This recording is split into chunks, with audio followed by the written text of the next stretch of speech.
நாட்கள் வேகமாக நகர ஆதித்யா இயல்பு நிலைக்கு திரும்பிவிட்டான். முதல் வேளையாக கீதாஞ்சலி எப்பொழுதும் சொல்லும் முதியோர் இல்லத்துக்கு நன்கொடை வழங்க எண்ணி அங்கே அழைத்தான். வாழ்க்கையில் முதல் முதலாக செய்யும் நல்ல காரியம். அவன் சொன்னதை கேட்ட அதன் உரிமையாளர் நன்கொடையை வாங்க மறுத்தார். அந்த இல்லம் தங்குபவர்களிடம் பணத்தை வாங்கி கொண்டுதான் செயல்படுகிறது என்றும் அதனால் இலவசமாக இயங்கி வரும் இல்லங்களுக்கு அப்பணத்தை தர சொன்னார். இச்செய்தி அவனுக்கு புதிது. அங்கிருந்தவர்கள் அனாதைகள், வறுமையில் வாடுபவர்கள் என்றே எண்ணியிருந்தான். மக்களை துல்லியமாக எடை போடுபவனால் எப்படி இப்படி தவறாக எடை போட முடிந்தது? அவனுக்கு எல்லாம் தெரியும் என நினைப்பது தவறோ?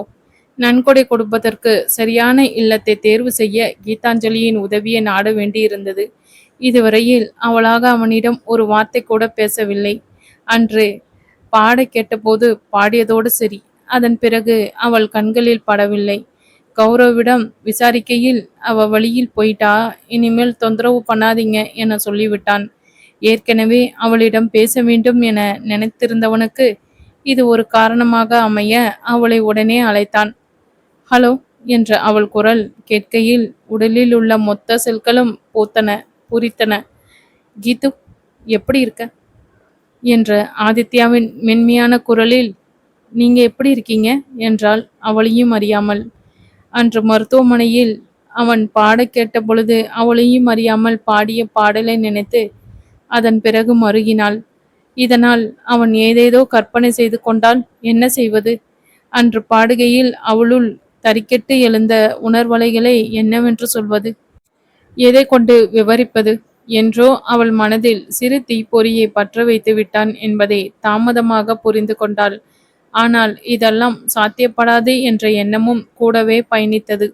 ஆகவே மூட்டிய தீயை கண்ணீராலேயே அணைக்க தயாரானாள். அவன் மேல் அக்கறை வெளிப்படுவதை அவன் கண்டுபிடித்து விட்டால் அதன் பிறகு அவன் விலகியும் செல்ல மாட்டான். ஆதலால் முதல் கட்டமாக அவனை தவிர்க்க ஆரம்பித்தாள். இப்பதான் கேட்க தோணுச்சா என கரகரத்த ஒலித்த ஆதித்யாவின் குரலில் பேதியின் நெஞ்சம் ஒரு சில கணங்கள் தடுமாறியது. அந்த நொடியே மனதை கட்டுக்குள் கொண்டு வந்து, சொல்லுங்க, என்ன விஷயம் என கேட்க அழைத்த காரணத்தை உரைத்தான். அவளோ சுந்தரத்திடம் கேட்க சொல்லி அழைப்பை வைக்க போக, கீது ப்ளீஸ், உன்னோட மனசு விட்டு பேசணும் என் அவசரமாக தடுத்தான். சற்று நேரம் அமைதியில் கழிய, நீங்க சந்தோஷத்தை பணத்தோட மதிப்பிடுற ஆளு. ஆனா நான் உறவுகள், சந்தோஷங்கள், நட்புகள் என அவங்க அருகாமையில் கிடைக்கும் உணர்வை சந்தோஷம் என நினைக்கிறவ. நமக்கு எப்போதும் சரிப்பட்டு வராது, ப்ளீஸ் விட்டுடுங்க என்றாள். அதை நீயா எப்படி முடிவு பண்ண முடியும்? பழகி பார்த்து 2 பேரும் சேர்ந்து தானே தெரிஞ்சிக்க முடியும்.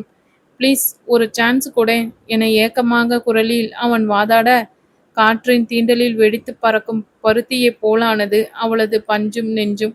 மீண்டும் சற்று நேரம் அமைதி. சரி, என்னோட வாழ்க்கைய ஒரு 5 நாள் கூட இருந்து பாருங்க, நீங்களே புரிஞ்சுக்குவீங்க, நான் வேற நீங்க வேறன்னு என்றாள். 5 நாட்களே பஞ்சு நெஞ்சத்தை பற்ற வைக்க போதுமானதாக இருந்தது அவனுக்கு. அதற்குள் அவன் வாழ்க்கையை அவளுக்கு காட்டி அதனுள் அவளை கட்டி இழுத்து வந்துவிடலாம் என நம்பினான். எதையெதையோ சாதித்து கொண்டிருப்பவனுக்கு இது மிகவும் சுலபமானதாகவே பட்டது. இது மூளை சம்பந்தப்பட்டது அல்ல, மனசு சம்பந்தப்பட்டது என்பதை ஏனோ உணர மறுத்து போனான். பகலில் வேலை நேரம் போக மீதமிருந்த நேரத்தில் அவளுடன் நேரம் செலவழிக்க ஆரம்பித்தான் ஆதித்யா. அவளுக்குமே அந்த நேரம் போதுமானதாக இருந்தது, அவள் மனதை துல்லியமாக உணர்ந்து கொள்ள. கீதாஞ்சலி கல்லூரி முடிந்து வரும் வேளையில் ஆதித்யா தயாராக இருந்தான். இப்பொழுதுதான் உடல்நலம் காரணமாக அதிக நாட்கள் வேலை செய்யாமல் இருந்தான். அதனால் நேரடியாக ஆகாஷிடம், மறைமுகமாக கௌரவிடமும் வேலை வாங்கினான். கௌரவ் அதிக கேள்வி கேட்காமல் உதவ, கீதாஞ்சலி அவனிடம் தங்கள் ரகசிய ஒப்பந்தத்தை சொல்லவில்லை என புரிந்து கொண்டான் ஆதித்யா. அதில் உவகையும் கொண்டான். பெரிதாக ஒன்றுமில்லை, ஆனால் பேச வேண்டும் போல் இருந்தது என உணவு நேரத்தில் கீதாஞ்சலி அவனை அழைத்து பேச, அவளாக அழைத்து ஆதித்யாவின் மனம் பரவசத்தில் பின்னியது. பிழைத்து போ என சொல்லி பிழை செய்தாயோ? என்னுள் நுழைந்து உன்னை விரட்ட விளைந்தாயோ? விடமாட்டண்டி. உன்னுள் என்னை அடைத்து அடைக்காக்க வைக்காமல் ஓய மாட்டண்டி.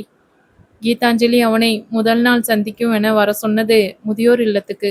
அங்கிருந்தவர்கள் அனைவரும் அவனை அன்புடன் வரவேற்க, இவர்களுக்கு அவன் என்ன செய்து விட்டான் என்ற பாசத்தில் குளிப்பாட்டுகிறார்கள் என திக்கு முக்காடி போனான் ஆதித்யா. சுந்தரம் அவன் கைப்பற்றி கொண்டு வெகு நேரம் நெகிழ்வுடன் பேசிக் கொண்டிருந்தார். சமீபத்தில் மீனாட்சி காலமாகிவிட்டார் என அங்கே சென்றதும் அறிந்து கொண்டான். அவர் பிரிவால் சிதம்பரம் வாடுகிறார் என்றும் அவனுக்கு புரிந்தது.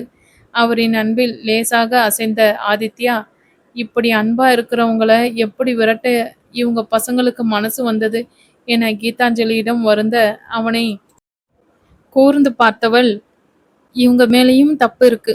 இவங்க 2 பேருமே சின்ன வயசுல எப்பவும் பணத்தின் பின்னால் போயிட்டே இருந்தாங்க. பிள்ளைகளுக்கு நம்ம சொல்லி கத்து கொடுக்கறத விட செயல்ல கத்து கொடுக்கிறோம். நம்ம லிவிங் எக்ஸாம்பிள் என்கிறத மறந்துடுறோம். எந்நேரமும் வேலை வேலைன்னு இருந்தாங்க. இப்போ அவங்க பிள்ளைகளும் அதையே பின்பற்றி போறாங்க. பெற்றவர்களை பார்த்துக்க நேரம் இல்லை. யாருக்குமே இப்படி ஒரு நிலைமை பிற்காலத்தில் வரக்கூடாது. இப்போ யங்கா இருக்கிறப்போ வேலை பணம் என ஓடிட்டு வயசானதும் அவங்க கவனிக்கலன்னு ஏன் ஏங்கணும்? உறவுக்குள்ள ஒரு பாண்ட், அது பெற்றோர் பிள்ளைகள் ஆனாலும் ஆரம்பத்திலேயே உருவாக்கிக்கணும். அப்போதான் அது கடைசி வரையில் நிலைக்கும் என்றாள் கீதாஞ்சலி. அவள் சொல்வது புரிவது போல் இருந்தாலும் அவர்கள் எல்லாம் மத்திய வர்க்கத்தை சேர்ந்தவர்கள் என்பதால் அப்படி யோசிக்கிறார்கள். பணம் இருந்தால் இப்படியெல்லாம் நடக்காது என எண்ணினான். அதை அவளிடமும் பகிர்ந்து கொண்டான். அவன் சொன்னதை கேட்டவள் ஏதோ சொல்ல வாயெடுத்துவிட்டு, இவனுக்கு பணத்தை தவிர வேறெதிலும் பற்று இல்லையா என எதுவும் சொல்லாமல் மௌனியானாள். அதுவரையில் அவளை சுற்றியிருந்த அமைதி பறிபோனதை போல் இருந்தது. உடனே நேரமாகிறது என்று அவனிடம் சொல்லிவிட்டு கிளம்பி விட்டாள். மறுநாள் மதியம் ஆதித்யாவை அழைத்த கீதாஞ்சலி அன்று மாலை கோவிலுக்கு வர சொன்னாள். கண்மூடி பிரார்த்தித்து கொண்டிருந்தவளின் கண்களில் அந்த கடவுள் தெரியவில்லை. ஆதித்யாதான் தெரிந்தான். இது என்ன சோதனை என பட்டென்று கண்களை திறக்க, அங்கேயும் அவளை பார்த்தவாறு எதிரில் ஆதித்யா நின்றிருந்தான். அருகில் இருந்து அவனை பார்த்து கொண்டிருந்தவளின் மனம் தடதடத்தது. இவனை தனக்கு அவ்வளவு பிடிக்கிறதா? ஏன் பிடிக்கிறது? இளமையின் கோளாறா என கேள்விகள் அணிவகுத்து நின்றன. இவனை தூர விலக்கி முடியுமென்றால் இப்போதே செய்ய வேண்டும் என உள்மனம் எச்சரித்தது. பார்த்துட்டே இருந்தா எப்படி, கிளம்பலாமா என கேட்டான் ஆதித்யா.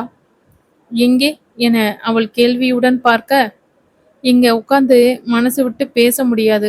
அதுவும் என்ன தெரிஞ்சவங்க யாராவது பார்த்தா நல்லா இருக்காது. வெளியே போகலாம் என நகர்ந்தான். கீதாஞ்சலிக்கு சற்று மனநிலை சரியில்லாமல் போனால் அவள் உடலும் மனமும் உடனே கோவிலை நோக்கியே ஓடும். வாய் திறந்து கடவுளிடம் எதையும் கேட்க மாட்டாள். ஆனால் இங்கே வந்து அமர்ந்தால் அவளுள் ஆழ்ந்த அமைதி பரவும். மனம் ஒரு நிலைப்படும். வருங்காலத்தில் தனக்கு பிடித்தவனுடன் இங்கே வந்து அமர வேண்டும் என்றெல்லாம் சின்ன சின்ன கனவுகள் வளர்த்து வைத்திருந்தாள். ஆனால் உன் மனதுக்கு பிடித்தவனாக இருப்பேன் என சொல்லி அவளை துரத்தி கொண்டு வருபவனோ 5 நிமிடங்களுக்கு மேல் இங்கே இருக்க முடியாது என்று ஓடுகிறான். மெதுவாக நடந்து வெளியில் வந்த கீதாஞ்சலி, ஆதித்யா அவன் காரில் அருகில் நிற்பதை பார்த்து அவனிடம் சென்றாள். வா, அப்படியே ஒரு ரைடு போயிட்டு வரலாம் என அவளை அழைக்க, இந்த காரோடு அவளது ஆசையில் எல்லாம் முடங்கி போய் விடுமோ என்ற எண்ணம் நிமிட்ட ஏறாமல் தயங்கி நின்றாள். அவளது தயக்கம் அவனுக்கு பெருத்த அவமானமாகப்பட்டது. சரியா அறிமுகமாகாதப்போ என்ன நம்பின, ஆனா இப்போ நம்ப தோணலியா என்றான் வெடுக்கென்று. அப்படி இல்லை, இங்கேயே வேற எங்கேயாவது என கண்களை சுழற்ற, அவனும் அவளை தொடர்ந்து கண்களை சுழற்றியவன் இங்கேயே என முகத்தை சுளித்தான். இம்மாதிரி இடங்கள் எல்லாம் என்னை அழைப்பாயா? அந்த முகபாவனையிலேயே அவன் தகுதிக்கு என்ற செய்தியை காட்டிவிட்டான். கீது ப்ளீஸ், நம்ம பேசி பழக இந்த இடமெல்லாம் சரியா வராது. கார்ல எந்த தொந்தரவும் இல்லாம பேசலாம் வா என அழைக்க, எதுவும் பேசாமல் ஏறினாள். அதன் பிறகு என்னென்னவோ பேசினான் ஆதித்யா. அவன் படித்தது, அவனுக்கு பிடித்தது என அனைத்தையும் பேசினான். மொத்தத்தில் அவளை கவர மெனக்கெட்டான் என்றே சொல்ல வேண்டும். கீதாஞ்சலிக்கு அது புரிந்தது. ஆனால் அவனை பற்றி சொல்ல தெரிந்தவனால் அவளை பற்றி எதுவும் விசாரிக்க தோன்றவில்லையா? அவளை பற்றி பேசக்கூட இல்லை. மனம் தாழாமல் என்னை பற்றி எதுவும் கேட்க தோணலையா என கீதாஞ்சலி கேட்டுவிட, உன்னை பத்தி எனக்கு எல்லாம் தெரியும் என அவள் வரலாற்றை ஒப்பித்தான். அவளுக்கு பிடித்தது பிடிக்காதது என அனைத்தும் அதில் அடங்கின. ஓ என பேச்சிழந்து நின்றாள் பெண்ணவள். இவன் மனதில் நிஜமாகவே அவள் இடம் பிடித்து விட்டாளா? இல்லை என்றால் அவளை பற்றி ஒன்று விடாமல் ஏன் தெரிந்து வைத்திருக்கிறான்? காதலினால் அவளை பற்றி அனைத்தையும் விசாரித்து தெரிந்து கொண்டான் என்றே நம்பினாள். முள்ளாக எண்ணி தம்பியின் வாழ்க்கையில் இருந்து விலக நினைத்து சேகரித்தது என எல்லளவும் அவன் மேல் சந்தேகம் கொள்ளவில்லை அவள். ஆனாலும் அவர்களுக்குள் இந்த காதல் உறவு சாத்தியப்படுமா? அவளால் அவள் கொள்கையிலிருந்து தடுமாறி பயணிக்க முடியுமா? தினமும் முரசல்கள் வந்தே தீரும். நம்ம விருப்பு வெறுப்புகள் எதுவுமே ஒத்துப்போகல. அப்படி இருந்தும் எப்படி என்னை உங்களுக்கு பிடிச்சது என கீதாஞ்சலி நேரடியாக கேட்க, தெரியல, ஆனா நீ எனக்கு வேணும், வாழ்க்கை முழுவதும் நீ வேணும்னு மட்டும் மனசு ஓயாம கேக்குது என்றான். காரணமே இல்லாமல் ஒரு வேகத்தில் தோன்றிய காதல் எதுவரையில் தொடரும்? ஏதோ ஒன்று அவள் நெஞ்சை அழுத்துவதாக தோன்ற, கை கடிகாரத்தை திரும்பி பார்த்தவள் நேரமாச்சு போகணும் என்றாள். இன்னும் கொஞ்ச நேரம் என ஆதித்யா முடிக்கும் முன்னால், ஹாஸ்டல்ல ரொம்ப ஸ்ட்ரிக்ட் என இடையிட்டாள்.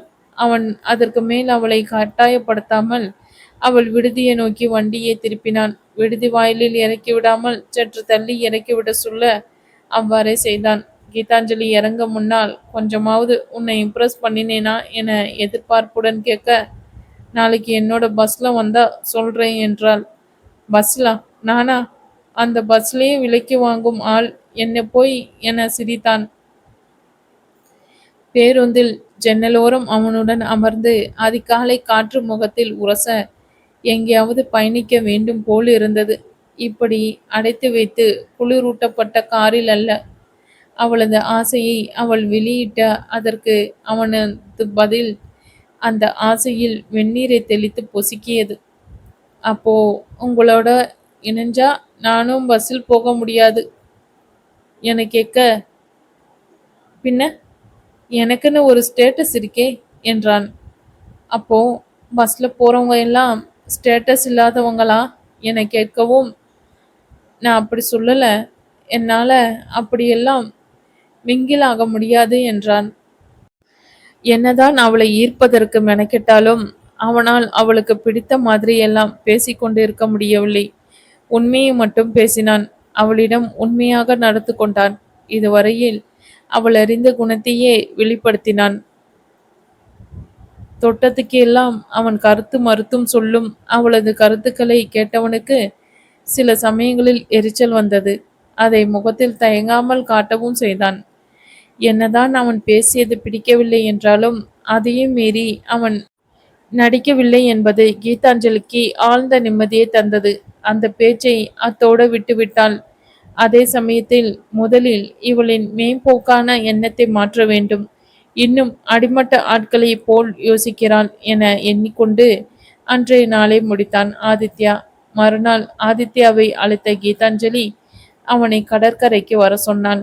ஆதித்யாவுக்கு உடனே அவன் உதவியாளரிடம் அந்த கடற்கரையில் இருந்த உணவகத்தின் ஒரு டேபிள் பதிவு செய்ய சொன்னான். மாலையில் உற்சாகத்துடன் அவள் சொன்ன இடத்துக்கு காத்து கொண்டிருந்தவனுக்கு ஆரம்பத்தில் அக்காத்திருப்பு புதுமையானதாக இருந்தது. அவனுக்காக பலர் காத்திருக்கின்றனர். இதுவரையில் அவன் காத்திருந்ததில்லை, அதுவும் ஒரு பெண்ணுக்காக. ஆனால் நேரம் செல்ல செல்ல அவன் பொறுமை குறைய ஆரம்பித்து விட்டது. சொன்ன நேரத்துக்கு வரவில்லை என்றால் என்ன அர்த்தம்? சற்று நேரம் கழித்து வர சொல்லியிருக்கலாமே. பள்ளி செல்லும் மாணவர்கள் போல் இது என்ன அலட்சியம்? பிற்காலத்தில் அவளிடம் சொல்லி வைக்க வேண்டும் என நினைத்து கொண்டான். அதற்கு மேல் அதிகம் காக்க வைக்காமல் கீதாஞ்சலி வந்து சேர்ந்தாள். உடனே அவளிடம் எரிந்து விழவும் அவனுக்கு பயமாக இருந்தது. அவளை இம்ப்ரெஸ் செய்கிறேன் என கூட்டி வந்து அதை செய்யாமல் நிறைய அவனது கோபத்தின் பக்கங்களையே காட்டிக் கொண்டிருக்கிறான். இன்றாவது கோபத்தையும் எரிச்சலையும் கட்டுப்படுத்திக் கொள்வோம் என அமைதி காத்தான். நியாயமாக பார்த்தால் அவள் அழைத்துச் சென்ற இடங்களுக்கு எல்லாம் அவனுக்கு செல்லவே விருப்பமில்லை. எங்கே மறுத்தால் அவளுடன் செலவழிக்கும் நேரம் கிடைக்காது என்ற ஒரே காரணத்தால் அவள் சொன்னதுக்கு எல்லாம் தலையாட்டினான். ஆனால் அதையே அவள் தொடர்ந்து எதிர்பார்க்கவும் முடியாது. திருமணத்துக்கு முன்னரே அதை அவளிடம் தெளிவுபடுத்திவிட வேண்டும் என முடிவு செய்து கொண்டு தான் அன்று அங்கே வந்தான்.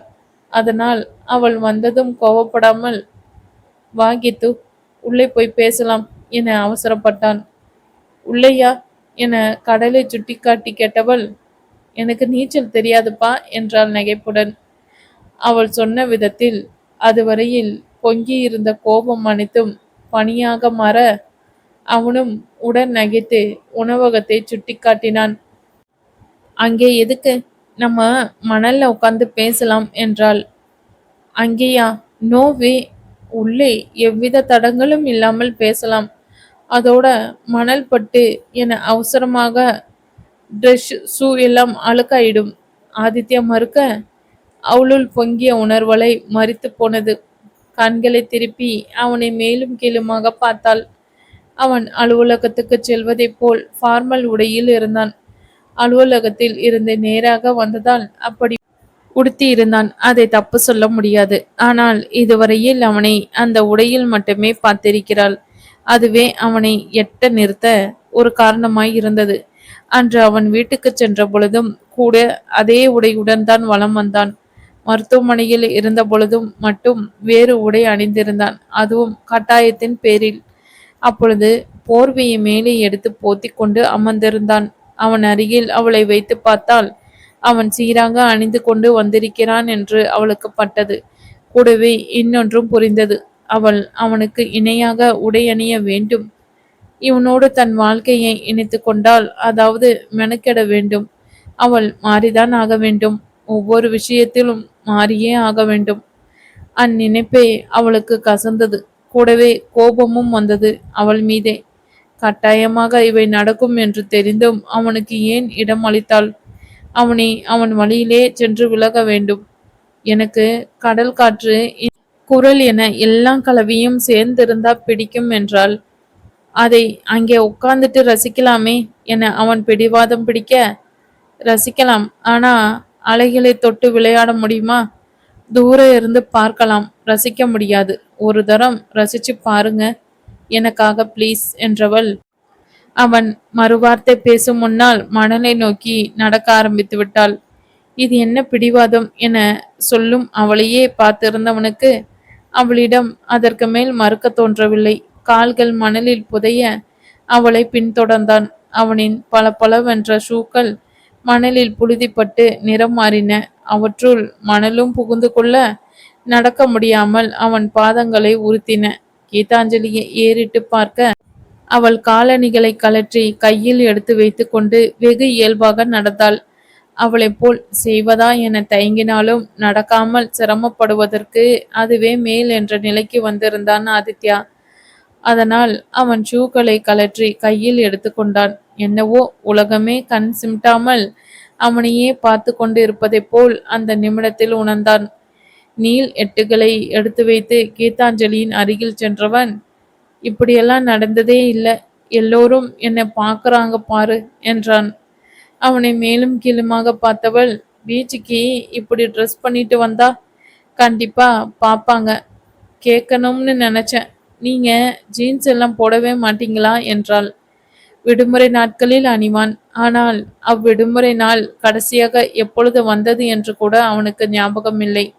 வேலை, தொழில், முன்னேற்றம், பண நெருக்கம், இவைகள் தானே அவனது தாரக மந்திரமாக இருக்கின்றன. அவன் யோசிப்பதில் இருந்தே பதில் சொல்ல திணறுகிறான் என புரிந்து கொண்டவள், விளையாடலாமா என கேட்டு அவனை திகைப்படைய செய்தாள். விளையாடும் பருவத்திலேயே அவன் இப்படியெல்லாம் யாருடனும் விளையாடுவதில்லை. இப்பொழுது அதுவும் பொது இடத்தில் அவளுடன் விளையாட அழைக்கிறாள். அவன் இமேஜ் என்ன ஆவது? அலையை துரத்து போகணும், பதிலுக்கு அலை உங்களை துரத்துக்கிட்டு வரணும். நீங்க தப்பிக்கணும். கால்ல தண்ணி படாம கடைசில யாரு இருக்காங்களோ அவங்க தான் வெற்றி பெற்றவங்க என சொல்லி அலைகளை துரத்த ஆரம்பித்தாள். வேண்டுமென்றே அவனை வம்புக்கு இழுக்கிறாளோ என ஐயம் கொண்டான் ஆதித்யா. கீதாஞ்சலியின் முகத்தை பார்க்க அவள் ஒரு குழந்தையின் குதூகலத்துடன் ஓடிக்கொண்டிருந்தாள். அவனை யாராவது இப்பொழுது பார்த்தால் என்ன நினைப்பார்கள்? பரபரப்பாக இயங்கிக் கொண்டிருக்கும் தொழிலதிபன் இப்படி ஒரு பெண்ணுக்காக அலைகளுடன் போட்டி போட்டு கொண்டிருப்பதை பார்த்தால் கேலி செய்ய மாட்டார்களா? ஆதித்யா யோசனையில் மூழ்கி நிற்க அவனை பார்த்து கேள்வியுடன் என்ன என சமிக்ஞையில் வினவினாள் கீதாஞ்சலி. ஒன்றுமில்லை என தலையாட்டியவன் அவள் அருகில் சென்று நான் ஜெயிச்சா என்ன கொடுப்ப என்றான். பிஸ்னஸ்மேன் ப்ரூவ் பண்றீங்களே ம் என அவனை கேலி செய்தவள் என்ன வேணும்? என்னால முடிஞ்சா கொடுக்கிறேன் என்றாள் எச்சரிக்கையுடன். என்னோட சாப்பிட வரணும் என சற்று முன்னால் குறிப்பிட்ட உணவகத்தை சுட்டி காட்டினான். நினைத்ததை சாதிக்காமல் விடமாட்டான் போல என எண்ணிக்கொண்டவள் சீபோட்டு வாங்கி வாயில திணிக்கலனா வருவேன் என சிரிக்க அவனும் அவளுடன் சேர்ந்து கொண்டான். சற்று நேரம் அவளை பின்பற்றி ஓடியவனுக்கு அவனை இருக்கிறது என நினைத்து தேங்கிய அந்த நொடியில் நினைத்து சிரிப்பு வந்தது. சிரிப்பிள்ளைத்தனமாக அவன் பாதங்களை குளிர்ந்த கடல் நீர் தீண்டியது. கடல் துளிகள் தீண்டலில் மீண்டவனின் உள்ளம் புத்துணர்ச்சி கொண்டது. இதுவரையில் இவ்வாறு கடலுக்குள் எல்லாம் அவன் இறங்கியதில்லை. காலில் மணல் ஒட்டும் இல்லை. ஷூவுக்குள் சென்று நெருவென்று பாதங்களை உறுத்தும் உப்பு கடல் நீர் பிசு பிசுவென்று இருக்கும் என பல காரணங்களை முன்னிட்டு அவன் கடற்கரைக்கு பக்கத்தில் வந்ததில்லை. அனைத்தையும் தூரத்திலிருந்தே ரசித்து பழகியவன் என்று இவளால் அப்பழக்கம் உடைந்து எரியப்பட்டது. ஆதித்யா நகராமல் அங்கேயே நிற்க நான் தான் ஜெயிச்சேன் என சற்று தள்ளி நின்று கைத்தட்டி சிரித்து கொண்டிருந்தாள் கீதாஞ்சலி. விடுவிடுவென்று அவளிடம் சென்றவன் அவள் கைப்பற்றி கடலுக்குள் இழுத்துச் சென்றான். அதிக தூரம் இல்லை, சில அடிகள்தான். அதற்குள் அலைகளே அவர்களை எதிர்கொண்டன. இப்ப நீயும் நனைஞ்சிட்ட, சோ கேம் டை ஆயிடுச்சு என அவளை பார்த்து கண் சிமிட்டினான். இது கல்லாட்டம் என அவள் முறைக்க நான் இழுக்கக்கூடாதுன்னு ரூல் இருக்கிறத சொல்லவே இல்லையே என்றான்.